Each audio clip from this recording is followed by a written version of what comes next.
Hi guys, and welcome back. Today we are doing something a little fun and exciting. They had bison meat on sale, so I got 2 packs of it. This is 1 pack. It's about 10 ounces, 10 and a half ounces of meat. I browned that off, and now I have some onions. I have 1 onion and 8 ounces of mushrooms, portobello mushrooms, sauteing in some olive oil. And I'm going to get ready and go outside and get some fresh herbs. And we are making a pot pie. And if that isn't exciting enough, I am doing a regular pot pie for the kids. And then I am making a keto version for myself. The inside is going to be completely keto friendly. But I'm using a regular pie crust for them. And then I'm making a keto pie crust for myself. So I hope you guys stick around. And let's get to cooking. Okay, so while the mushroom and onion mixture is getting nice and sauteed, I want to show you the herbs that we are using today. So I have a nice big sprig of rosemary, I have some thyme, and then I have some sage. Now I did also have some parsley, but one of my daughters mixed it in with the cilantro, so now that whole mixture is going to go for a Mexican dish that I am making for dinner. This is going to be our lunch because they're going to be small pot pies, which is why I don't have a ton of herbs. And then I also have some garlic because, of course, we can't have any dish without some garlic in it. So I'm going to get these all stemmed and chopped so that we can throw them into our vegetable mixture and then go from there. Okay.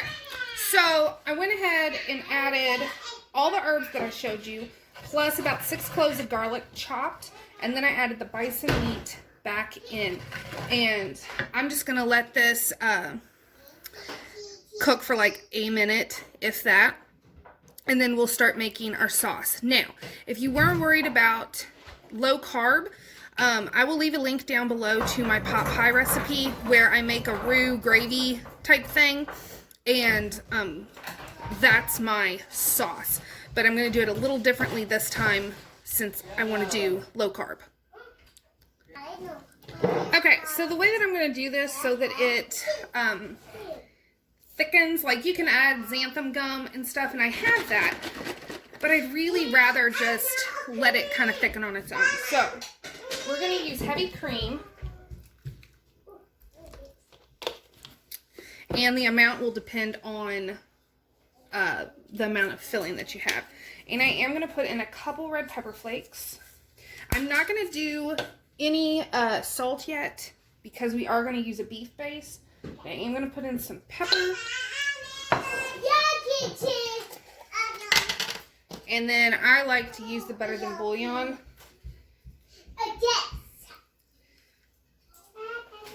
And then we're just going to add a smidge of water. And by a smidge, I mean like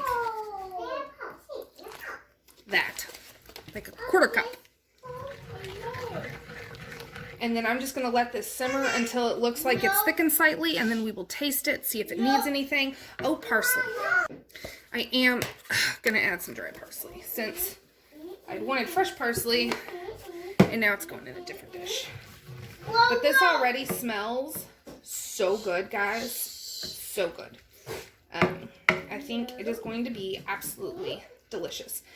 But I'm going to let it simmer. I may have to add more cream or more water. Just depends. But we're going to try to mimic the gravy without actually adding flour or the xanthan gum.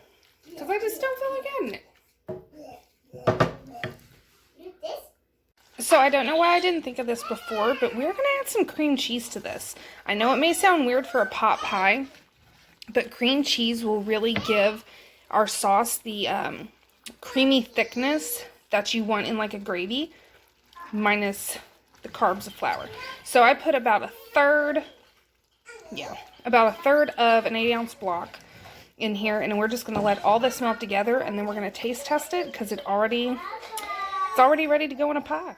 So to make the keto pie crust, I have here 1 3/4 cup of mozzarella, and then 3 tablespoons of butter that I have melted together.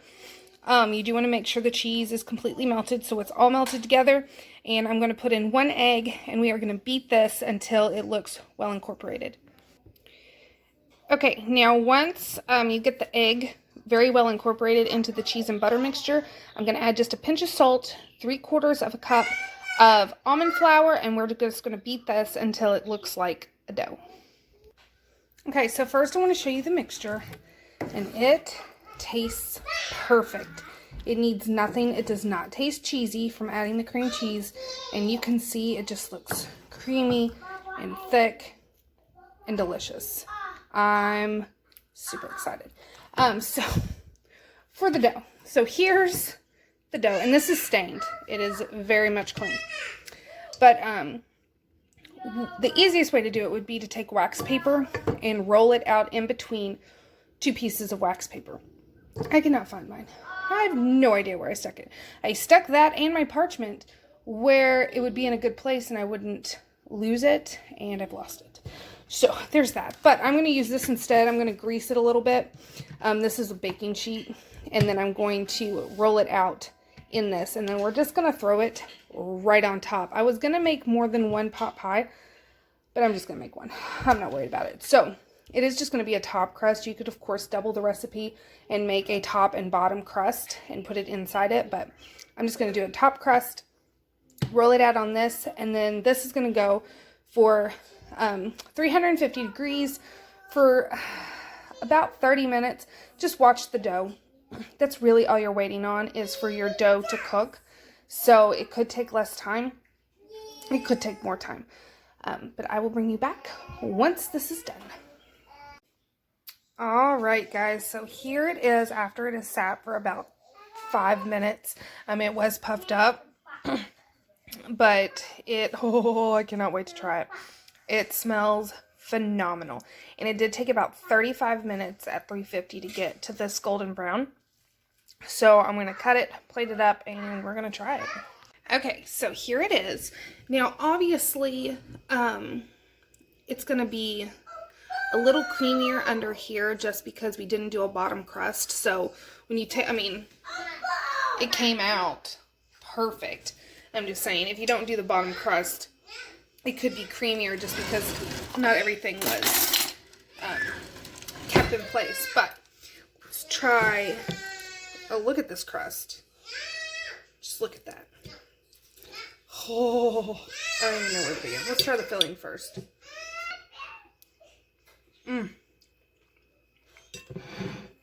That is so good. And the fresh herbs. Oh, man. Now with the crust. Wow, guys. This is so good. So I hope you enjoyed this video. I hope you try it out for yourself, and I will see you all next time. Thanks for watching.